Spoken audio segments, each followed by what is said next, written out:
man. What Elon Musk is having to clean up. It's really despicable. It's really despicable. Hopefully he'll find A guy named Sliced Bread. that's the guy behind this whole federal government money laundering. Elon's going to find him. A guy named Sliced Bread. A guy named Sliced Bread. Probably hanging out with Bill Clinton.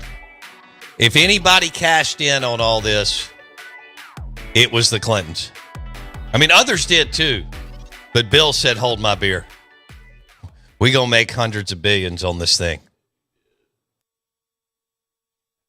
Oh, good morning. Welcome in. We are the Out of Bounds Show. ESPN 1059 The Zone. Follow DOGE on Twitter. It's incredible. Absolutely incredible what's happening. And hopefully they can bring some of the money back to you and I. That'd be tight. Yeah. I still love Bill Clinton. Because I don't.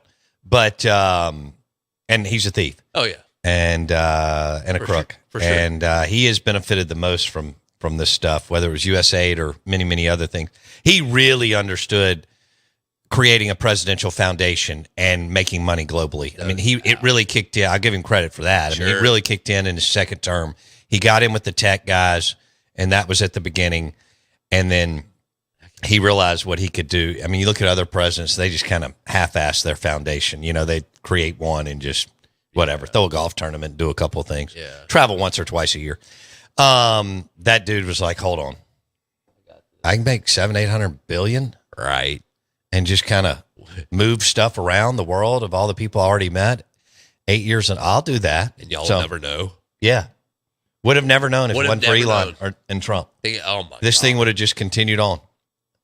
I get, the old saying the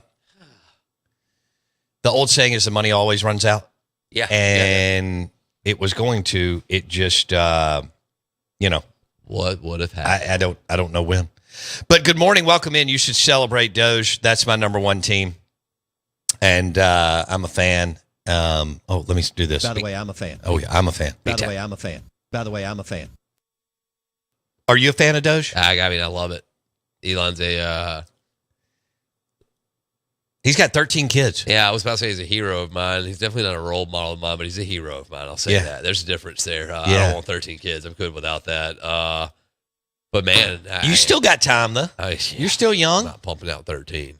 Yeah, you could pump out 13 by the time you're 50. I'm sure I could. Yeah. I'm also not trying to live in a hut. So how expensive do you think a kid is? Because there used to be a number on it. Like what? Like I think it's all depends on your what a parent's willing to spend and your parents and income. Right. But I think the bare minimum, they're $100K after tax. They're easily $200K after tax, Year. and they're no. I'm talking about over the span of X amount of years. They're easily $300K after tax. Just depends on I'm thinking, private school, public school, weddings, colleges. Oh, you're low. It depends on the person. I'm not. There is no set. Sure, you're looking for a set rate. Right. There's no. It just depends on. Who you are and where you are and what you can do and what you're willing to do, I guess. I mean, sure, there's going to be some kids that $500,000, $1 million, $1.5 million that their parents will spend how long does it take, after tax. But how long? All right, so like if we're talking $500,000, how long does it take? No, obviously some people could spend it in a week, but how long does it take to blow $500,000 on a kid? Are we talking like till he's about 8, 9, 10? I would think 18. Okay. Yeah. Dang, so 500 to get you to 18? Okay. Or it could get you the total span of or much less could get the total span of you supporting them. Yeah. There's some that get $30K over the course of growing up or from their parents. Sure. I'm talking about over years. Yeah. 40 or 50. There's some that get that in a month or a year. Man, it just depends. I mean, the wealth in the world today is so insane that it would be hard to run those numbers from kids who have very little to kids who have anything they want at their disposal. But we are the Out of Bounds Show, and I guess we're talking banking. We're live in the Bank Plus studio. Good morning. Welcome in, Bank Plus. It's more than a name. It's a promise. Got to drop this on a Friday because somebody loved that we were dropping this Swingers audio clip earlier in the week and told us, and I didn't hit it. I can't hit all the text, but told us how much they love the movie Swingers. Yeah, I mean, it dropped when I was in college. So, you have those movies that dropped when you were in college that you watched like over and over and over again, Oh, yeah. And like on a Friday afternoon, you'd watch it before you went out. We're gonna give Daddy the Rain Man suite. You dig that? We're going to Vegas, Mike. Vegas! You think we get there by midnight? Money, we're gonna be up 500 by midnight. Yeah! Vegas! Vegas, baby, Vegas! It's so good. It's fantastic. Great movie. Have you ever seen it? You tried to pay me to watch it a long I time did try. ago. It was either $50 or $100 that I was going to pay you. Yeah, you're going to be $50. I'll pay you $50 if you'll watch Swingers. I'll watch it this weekend. I'm serious. I'll watch it. I need something to do this weekend. What's this week? You're not doing anything. You don't have kids. You have nothing to do. I mean, you may work a little bit, but outside of that, you don't have anything to do. No. So, I mean, people who don't have kids don't have anything to do. I do want to tell you real There's quick. a great follow on Twitter that talks about before having kids and then having kids. How I wish I would have leveraged it better. Sure. Time. The average. Of course, now I'm an empty nester, so what do I know now? Nothing. Yeah, I've raised kids, and I can still tell you I know nothing. You nailed the price that it costs to raise a kid. All right, let me get, is the average, I don't know, $150K after tax? No, I mean, you had, it was 100? It's about 250 to 300. Oh, from 0 to 18. Got it. Yeah. Got it. Okay, so it's 250 to 300? Yeah. I was in the right ball. I wanted to come down, and I was right the first time. Oh, man. Well, I'd read that years ago. I've used the 250 to 300, and I always thought, is that too high? But I thought so. in after tax, that's, hey, look, Elon Musk has 13 kids. Mick Jagger has 8. Alec Baldwin has 8. Eddie Murphy has 10. Robert De Niro, who just had one, which is kind of gross, has 7. Steven Spielberg has 7. Shaq has 6. And Madonna has 6, but I don't know if Madonna's got kids? I don't know if she had all those. She could have adopted, because it's got Angelina Jolie and Brad Pitt in here, and they adopted most of it, which is fine. But it's got them at 6, and Rosie O'Donnell has 5 kids. I'll be damned. I think she adopted too. And then Tori Spelling. God, how much did her dad make, Aaron Spelling, on all the shows that he owned? And I mean, they were hits for years, hundreds of millions of dollars. I don't know if he's still alive.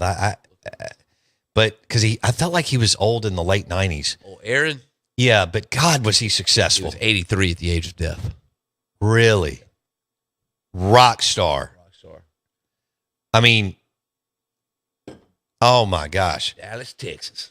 is he a Dallas, Texas guy? 1923. No way. Let's see. Oh, wow. Yeah. I mean, he was worth $500 million at least. Yeah. All right, here we go. The Mod Squad, excuse me. Starsky and Hutch. God, I loved Starsky and Hutch. Charlie's Angels. Loved Charlie's Angels as a kid. Fantasy Island. Incredible. Love Boat. Heart to Heart. Dynasty. These were great. TJ Hooker. Beverly Hills. 2-0. Melrose Place. Heather Locklear. Jeez. Good Lord have mercy. Charmed. Just incredible. Hotel. I mean, Yeah, how in the world? his net worth $500 million. Good Lord. Ed Werder, 26 years with ESPN, NFL Insider. Coming up next.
Good morning. Welcome in. We're going to mix in some football. It's a big baseball weekend for Mississippi State, Ole Miss, and Southern Miss, two of our three teams playing over in Texas. Mississippi State in Astros Park all weekend. Southern Miss playing TCU. Ole Miss at home playing Wright State. But Mississippi State Rice is at 11:05 this morning. It'll be on the Astros YouTube channel and Astros.com. And, of course, we carry Mississippi State sports on 105.9 The Zone, ESPN. That's an 11:05 first pitch. We call it the Tito's Vodka Bloody Mary first pitch, since Tito's is an awesome sponsor of the show. But we're going to mix in some football right now with Ed Werder, 26 years with ESPN, NFL, Cowboys insider, and he joins us on the Farm Bureau Insurance guest line. It's driven by Hartley Equipment. Hartley Equipment just opened a brand new store dealership on Church Road, and zero-turn mower brands Exmark and Bad Boy, Mahindra tractors, and Honda push mowers and generators, all at Hartley Equipment on Church Road. We'll be there live next week. Looking forward to that. We welcome in Ed Werder to the show. Ed, good morning. What's happening? Bo, not much. How are you, sir? Well, I'm doing well.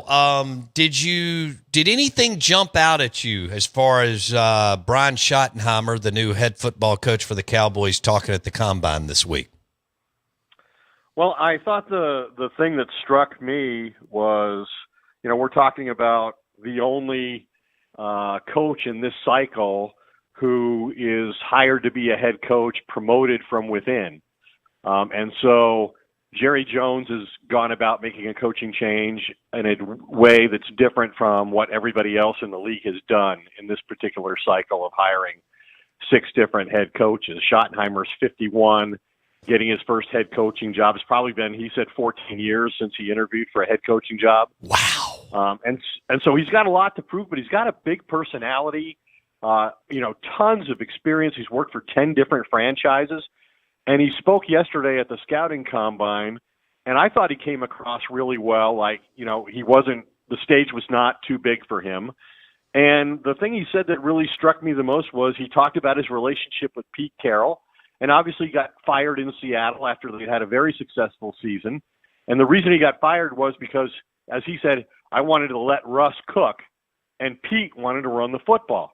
And he said that in all of his time with Pete Carroll, of all the coaches he worked for, including his own father, Marty Schottenheimer, that Pete's the guy he's probably modeled himself after the very most. And I always thought the person who was the greatest influence on Brian Schottenheimer as a head coach was his own father, Marty Schottenheimer, the former Chargers Chiefs coach, who's won over 200 games and passed away not that long ago. So that was kind of an interesting thing to hear him say yesterday at the podium. But at the time, as I said, he got fired because he didn't want to run the football. He thought they should base it around Russell Wilson in the passing game. And yet here he is coming to Dallas, and all he's talked about is changing the culture and becoming more of a physical run-first football team and dominating on the offensive and defensive lines. Okay. That's interesting. Ed Werder on the show. Look, I'll take Pete Carroll. Look, you know this. I root for the Cowboys. I was not a Cowboys fan, and then Dak went over there, and so I root for the Cowboys. And I knew that they were a disaster post Jimmy Johnson. I know we covered some of this a month ago, but I didn't realize what a disaster, Jerry and Steven were, because I just wasn't paying attention like somebody like you or just their fans. But man, I'm paid to pay attention, though. That's right. That's right. But and look, you're right. Marty Schottenheimer was one hell of a football coach. I don't care that he didn't win a Super Bowl. That doesn't mean he wasn't a phenomenal coach. I remember him at the Chiefs and Chargers. But if he takes from Pete Carroll and his dad, you never know, Ed. Even with Jerry and Steven in the way, this thing may, I guess, somewhat work in Dallas, right? Well, I think it's up to Jerry and Steven in terms of making personnel decisions and building the roster. It's up to them to make this successful. I don't question Brian Schottenheimer's ability to, he's going to be doing 2 jobs this year that he didn't do last year. He's going to be calling the plays on offense, and he's the head coach. So he's got 2 new jobs. And so they're going to start the season as the 3rd best team in their own division. The 2 other teams in their division, Philadelphia won the Super Bowl, and Washington, with a rookie quarterback and a first-year head coach, went to the NFC Championship game. Right. And so, to me, it's on Steven and Jerry to build a roster that allows Brian Schottenheimer and Dak Prescott the chance to compete for a division championship and to have postseason success. And that process is underway right now. I mean, they're negotiating with, they're starting 3-technique defensive tackle, Osa Odigizua, who's one of the best young players they've had. You know, they're a draft and develop team. Well, if you're going to be a draft and develop team and you're not going to be active in free agency for the highest available elite players because you think the cost is prohibitive, then when you hit on a guy like Osa Odigizua, you got to keep him. Right. You got to sign him to a second contract. Otherwise, if you lose him, now you've got another big void that if you draft Walter Nolan or somebody with the 12th overall pick, all you've done is replace one guy with another. You haven't built anything. You haven't improved. And so I think it's really on Jerry and Steven who have made this unconventional decision to promote Brian Schottenheimer at age 51 to becoming a first-time head coach. It's up to them to create the opportunity for Schottenheimer to win. After 28, 29 years or whatever, post-Jimmy, how confident are you that they'll do that, Ed? Well, the thing that I think bothers you is that they have not, while they've been very successful drafting players, part of it is they haven't been proactive. Like the Eagles have been, and the Lions were among the most proactive teams in football last year in terms of signing their own guys. Like once they identify, a foundational player, they work to get that player under contract under more favorable terms relative to the cap. Whereas the Cowboys always wait too long and pay a premium price and don't get, the benefits that could come with signing a player right when he becomes eligible. Like they're going to talk about, signing Micah Parsons to a contract that's probably going to make him the highest paid non-quarterback in football. And they're doing it a year too late. They should have done this last year. But last year they were busy belatedly doing the contracts of Dak Prescott and CeeDee Lamb. And so they're always behind from that point of view. And they have never believed or haven't in 20 years believed in participating in free agency at the very beginning.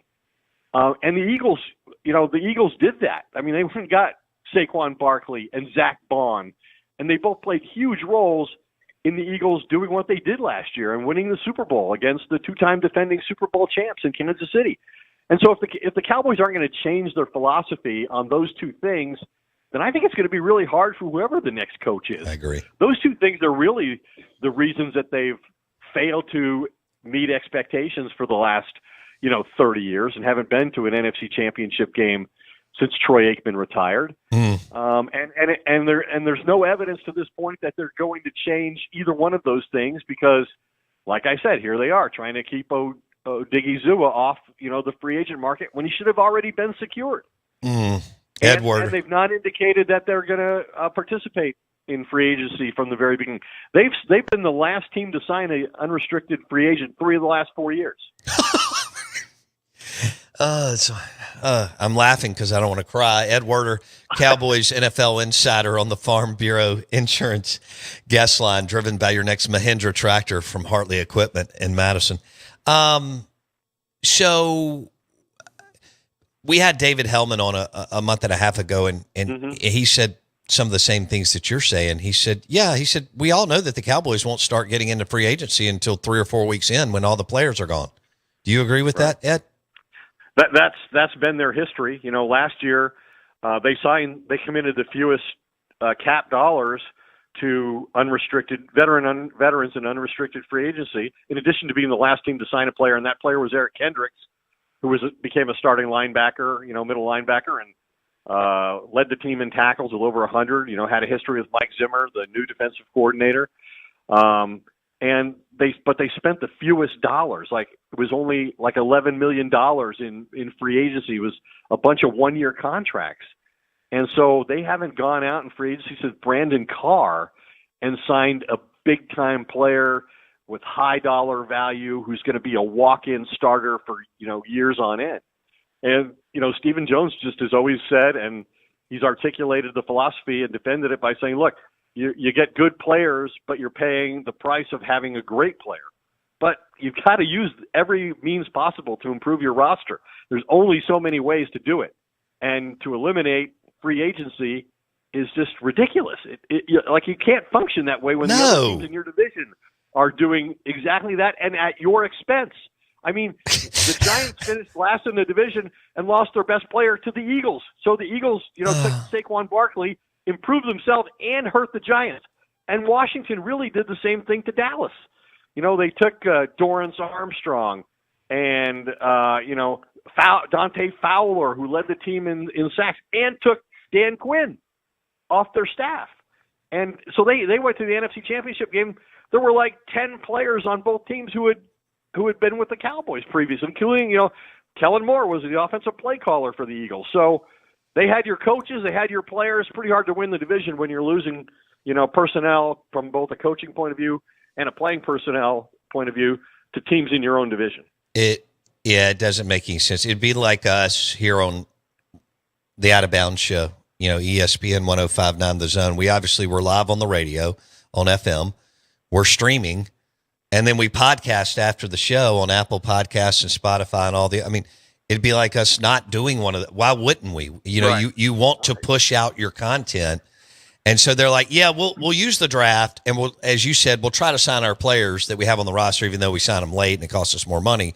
But the hell with free agency, even though the Eagles, 49ers, Chiefs, and others use it and Lions and leverage it to get.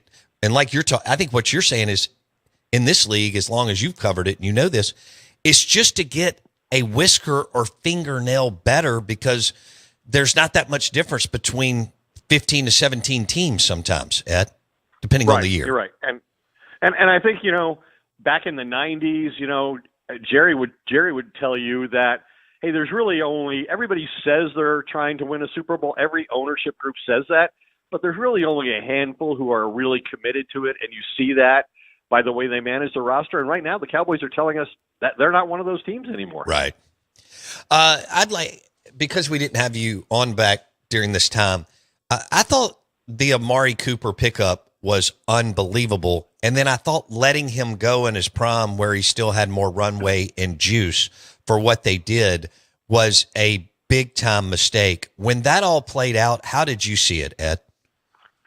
Yeah, that was, in 2018, the Cowboys were floundering. I think they were 3-5 at the time, and they didn't have a number one wide receiver by their own choice. They convinced Des Bryant to retire.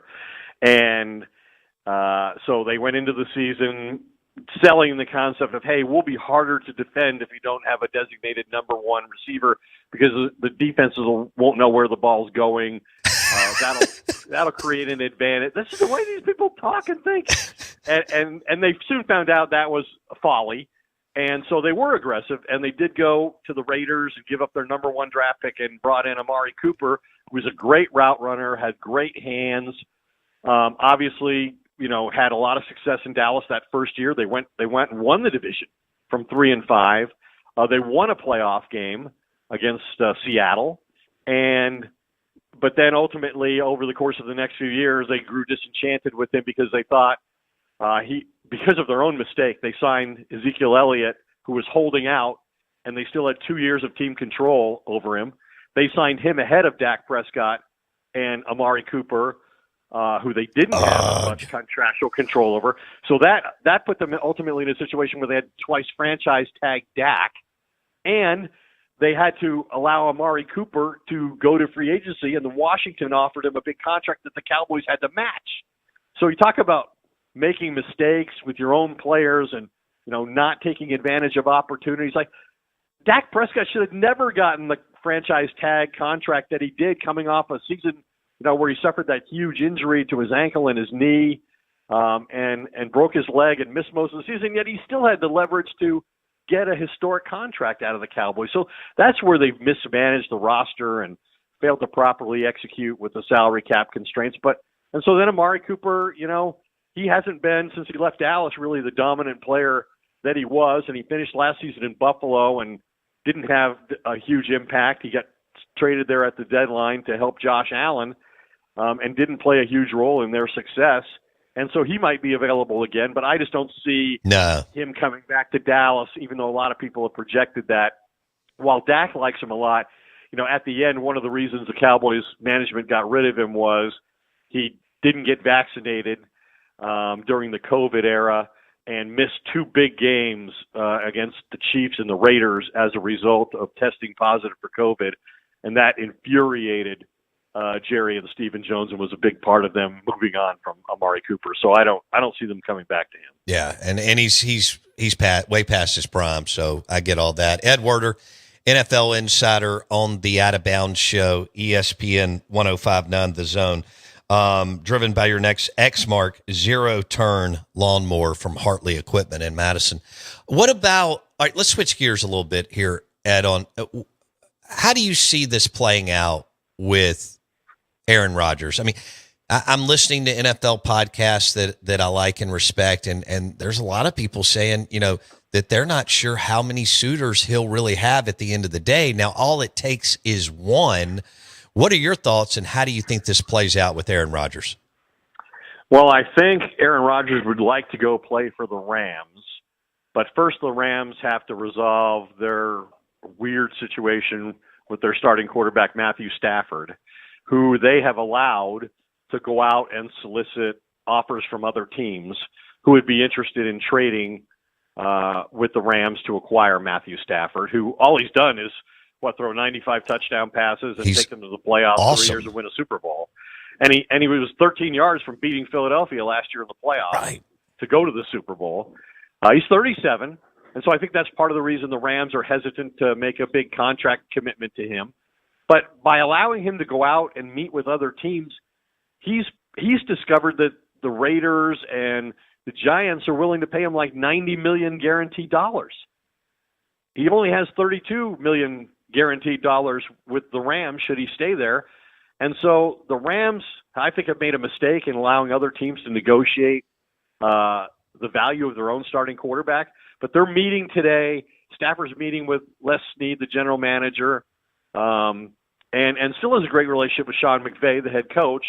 So it's an odd situation. But if the Rams were to trade him, I think, to the Raiders would be the most likely destination. Then I could see Aaron Rodgers going to the Rams as his replacement. Wow. See, I agree with you. I think Stafford's still a baller and got a couple more years of really high-end play left. And Aaron can still play, but that'll be an interesting move. Pete's had success with so many different quarterbacks stylistically. I give him credit for being a defensive specialist. But you know this, Ed. Pete's had a ton of success with different dudes, and I think he would have an opportunity to have really good to great success with Matthew Stafford. Do you?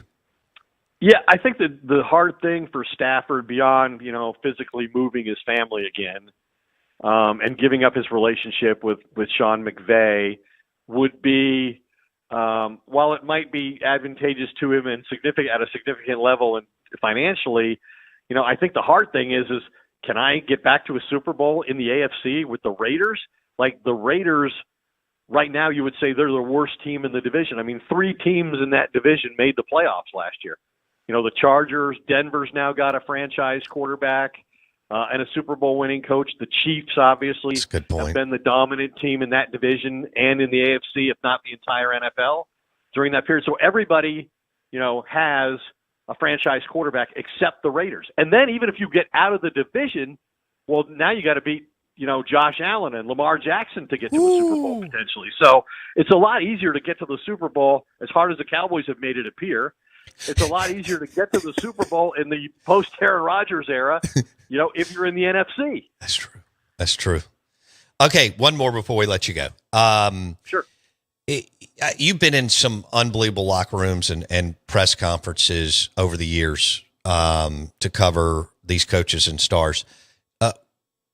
Watching Dan Campbell after they lost and him understanding the gravity, I think he's done an amazing job, and so is that GM, Ed, as you know. But just the gravity in the moment and him understanding that how hard it is to get home field advantage, and you're never going to have that roster again because you'll lose at least 20 to 30%. Is that what you were seeing in the post game when Dan Campbell was just like, I can't believe, as good as we are, that we allowed that to happen, Ed? Yeah, and it's really been 2 years in a row, right? They had a big lead in the NFC Championship game the previous year against the 49ers and blew that game.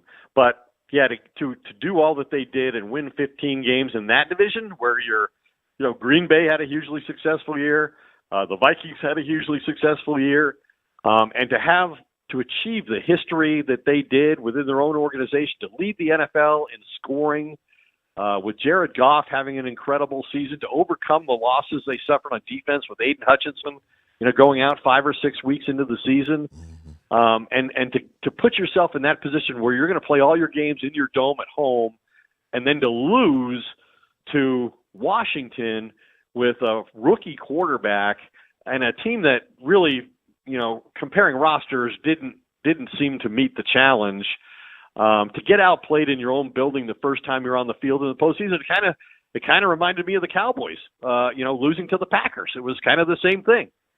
They've been a dominant home team, a dominant team on offense, leading the league in scoring. Yeah. And the first time you go out and play on your home field in the postseason, you get beat and your season's over. And like you said, I think the reality of it all is, how hard it is to get back to that point again and give yourself that. And like you said, the roster's not going to be the same. You're going to lose players. And in his case, he's lost both of his coordinators. That's right. To head coaching jobs. And yeah, it is devastating, I think, after you have all that success and create all the favorable possibilities for yourself, all the advantages that come with being the best team in your conference, and you're 2 wins away from a Super Bowl, knowing you're going to play both games at home, and to lose to a wild card team is a really devastating thing. Ooh, he's a hell of a coach, and that GM and Campbell have done a great job. Ed Werder, thanks so much. Have a great weekend. We'll catch up in a couple of weeks, okay? Always great to talk to you, Bo. Thanks so much. 26 years, ESPN covered the NFL, Cowboys. He joined us on the Farm Bureau Insurance guest line. That interview was driven by Your Next X-Mark zero-turn mower from Hartley Equipment in Madison. They're now on Church Road. Hartley Equipment's on Church Road. We'll be there next week doing a live remote. Super excited. They have an unbelievable, brand new dealership on Church Road. Mahindra Tractors, Zero Turn, X-Mark Mowers, all at Hartley Equipment in Madison County, right there in Gluckstadt. Hartley Equipment.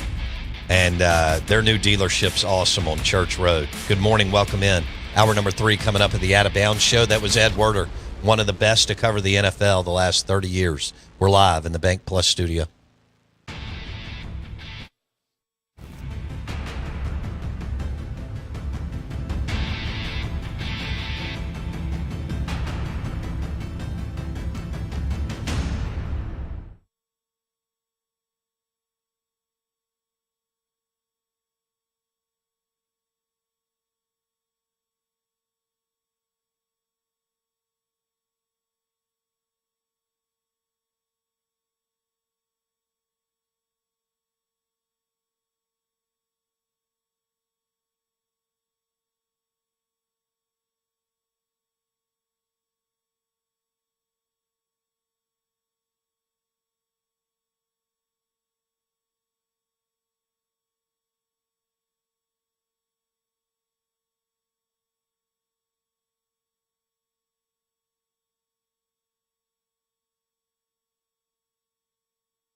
say, kids, what time is it? It's 9 a.m. and this ain't no K show. It's the Out of Bounds Show with Bo Bounds. All aboard! As Mississippi's #1 morning show rolls on the Zone 105.9 and online at thezone1059.com.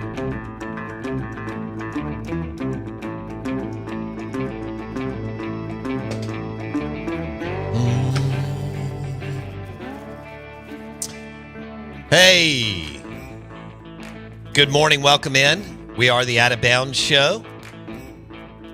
1059 The Zone ESPN. 2 hoops games this weekend. Mississippi State hosting the LSU Tigers.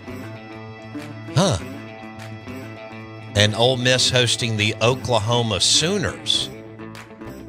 So, got to get those dubs. Yeah. LSU in Starkville, Oklahoma in Oxford. There's a lot going on this weekend. Baseball and basketball. So it's going to be a good sports weekend. You can go to Martin's in Livingston. They have like 15 TVs. Great bar, restaurant. Martin's in Livingston or Martin's downtown. And enjoy it with burgers and po' boys and wings. Pork rinds. Oh, yeah. The pork rind nachos. I'm going to need some more than pork rinds. Those things. Yeah. Dude. They were good. Good. They're so good. I haven't had them in a while. Hot honey. Yeah. Those are good. Joseph brought us some wings, and they were in fuego. He did some money hunt, Jonesy Cube money honey on them. I was like, what are you doing to us? 9:30 in the morning, we're smashing wings. I mean, what did you say about protein earlier? Yeah, got to have it. Got to have it. Martin's in Livingston, great place to watch baseball and basketball over the weekend.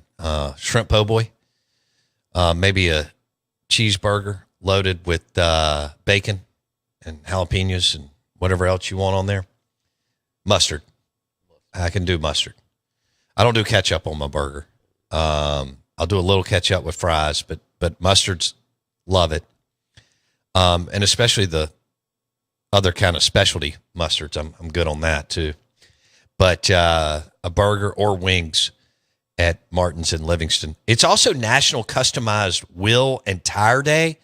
And that reminds me of Rick's Pro Truck. Tires and wheels, baby. RPT. Rick's Pro Truck. Tires and wheels. They do it. They're number one. Truck, Jeep, SUV, accessories, tires and wheels, powered by RPT and Rick's Pro Truck. We're going to have Patrick Kelly on, Ole Miss insider, Oxford resident, owner of Finch and Kelly in Oxford. PK, Patrick Kelly will join us at 9:15 to bring us up to speed on Ole Miss baseball. He throw in a little hoop. I know he'll be at the hoops game too. He loves going to the pavilion. He acts like a madman in a good way. But so he'll be there rooting the Rebels on against the Boomer Sooner, Oklahoma, baby. They really haven't been, I guess, super good since Kelvin Sampson got fired for the 700 impermissible phone calls or text or whatever it was, or 1,200. You know, Billy Tubbs had it rolling. Who else went through there? Blake Griffin had a good year over there, whoever he played for. They had a really good Who did Blake play for? Not Kelvin Sampson, was it? I don't think so. Hold on. Will you look it up, please? Yeah, Blake can't shoot, but he can score.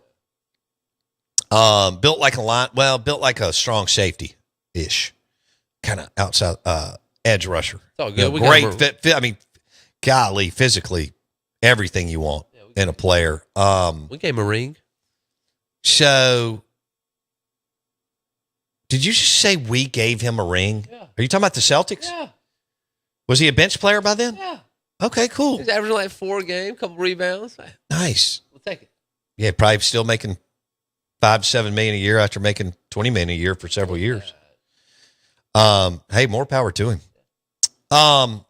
Who was the guy that went to Florida and then the Chicago Bulls, then maybe Illinois? I think he made a stop through Oklahoma. Who was Blake Griffin's? And how long was Kelvin Sampson there? Boy, he's doing a hell of a job at Houston, Jackson. You can get in touch with us a couple different ways. The Mac Hike Auto Group text line is 601-885-3776. 885-3776. Twitter X at Bowbounds. And the Budweiser caller line is 601-707-3750. It's a great beer.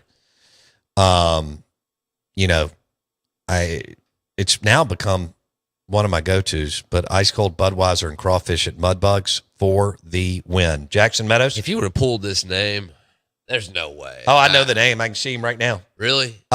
Give me just a hint. What are his initials? JC.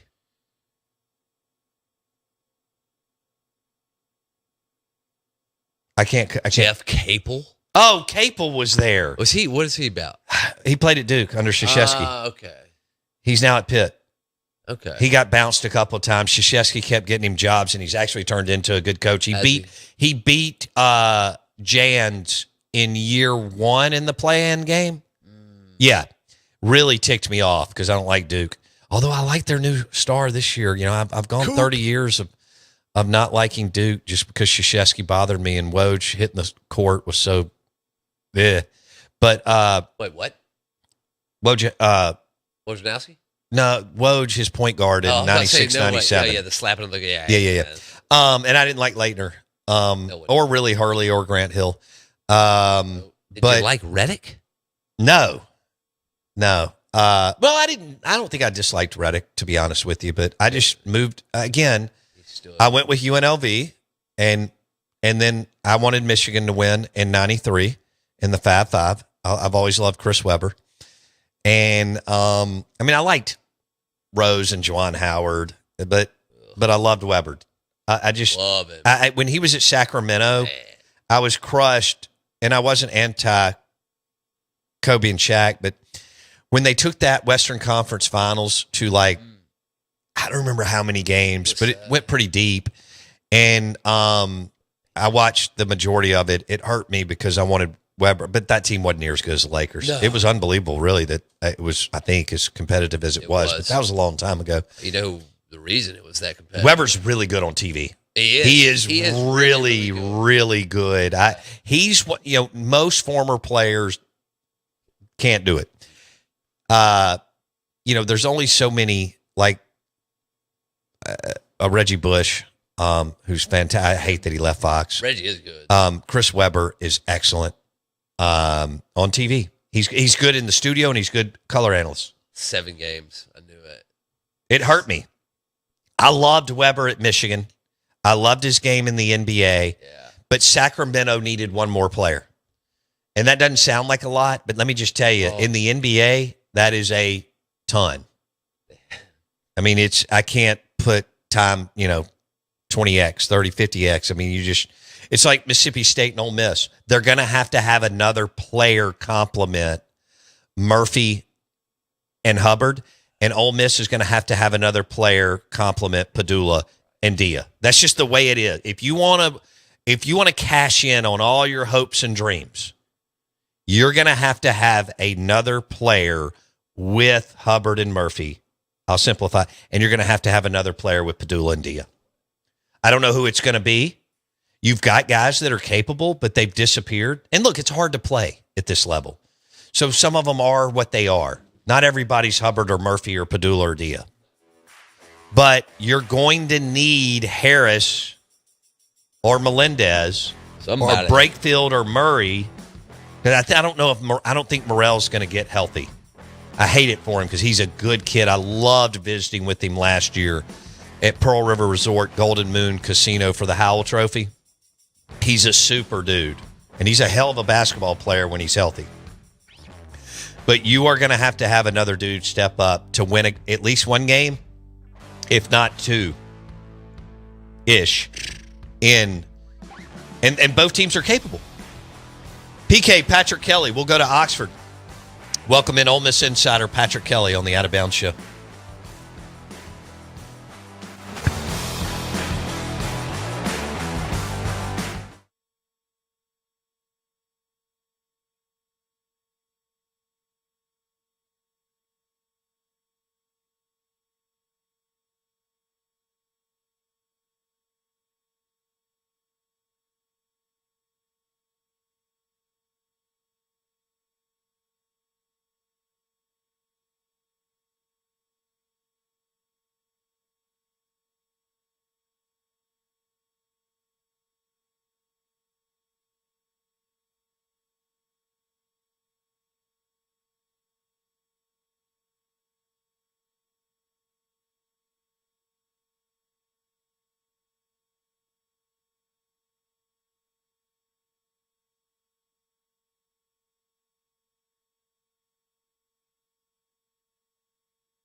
Ole Miss hosts the Oklahoma Sooners in hoops, and Wright State that got run out of the ballpark by Auburn this weekend.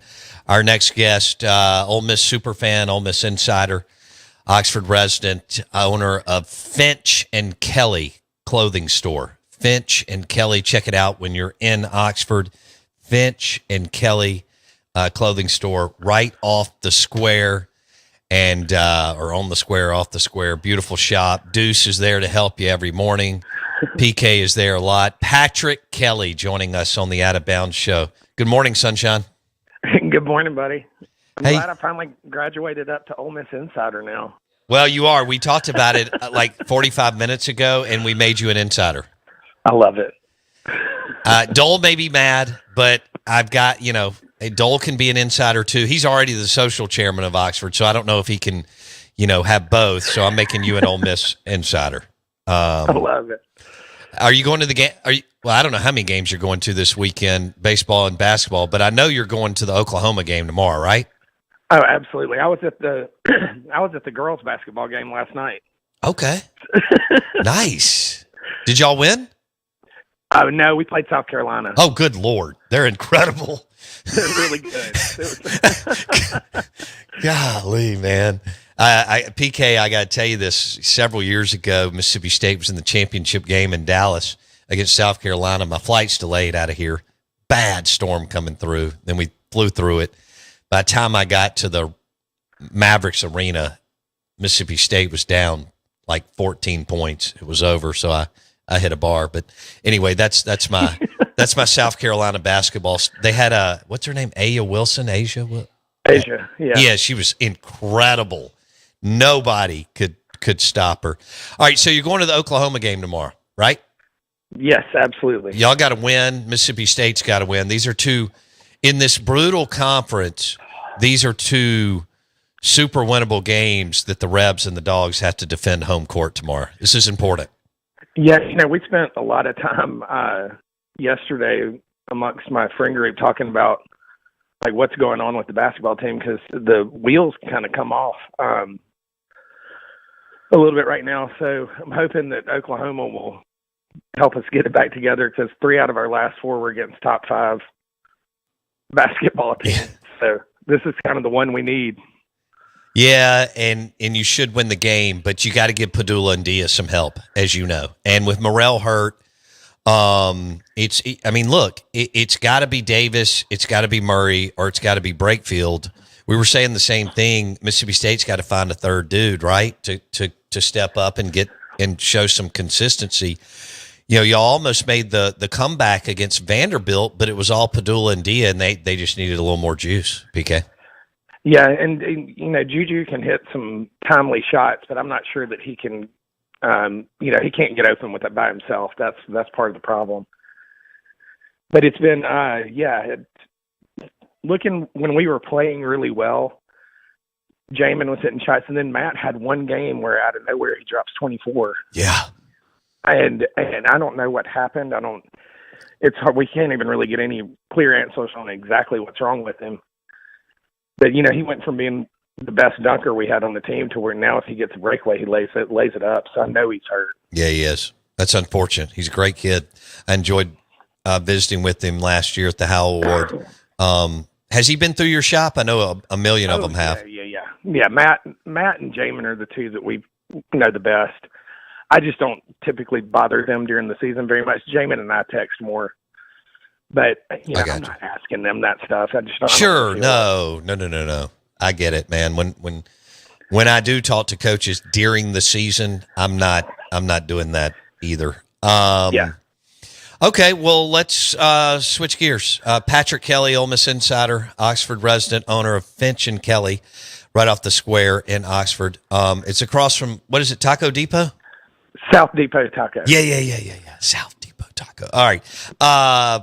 Tell me do you have a new golf shirt, polo shirt? Do you have a pullover? What's happening with Deuce and Finch and Kelly? Well, I'm looking at Deuce right now, and he is currently eating my credentials for the floor seats from last night. Hey, you remember when he went in my backpack and got my beef stick? during the last remote I did for you? That's right. Yeah. Yeah, he loves it. If people put a purse on the floor or anything, it's subject to being searched. That's no, great. I mean, like right now, we're just now getting in all of the new spring fabrics for custom, and that's been going really well. Good. You know, we got kind of a late Easter, so there's still time to get stuff in. And we're just blowing and going, man. It's been great to have the kids back. January is always scary in Oxford.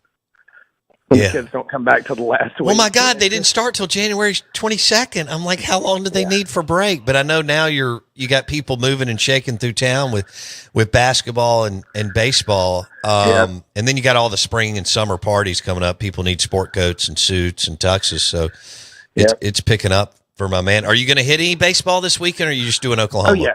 No, we're definitely going to go to baseball games. We've that Southern Miss game was a lot of fun the other night. I bet it was. Pretty decent little crowd there for a midweek game too. So it was a lot of fun. And looks like if Hunter Elliott can be Hunter Elliott, we might actually be okay at baseball for the first time in a few years.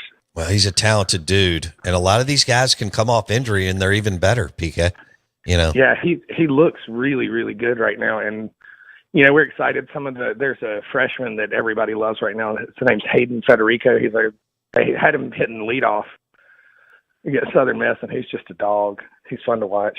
Hayden Federico, that is an awesome name. Oh yeah. Okay. But you know, we're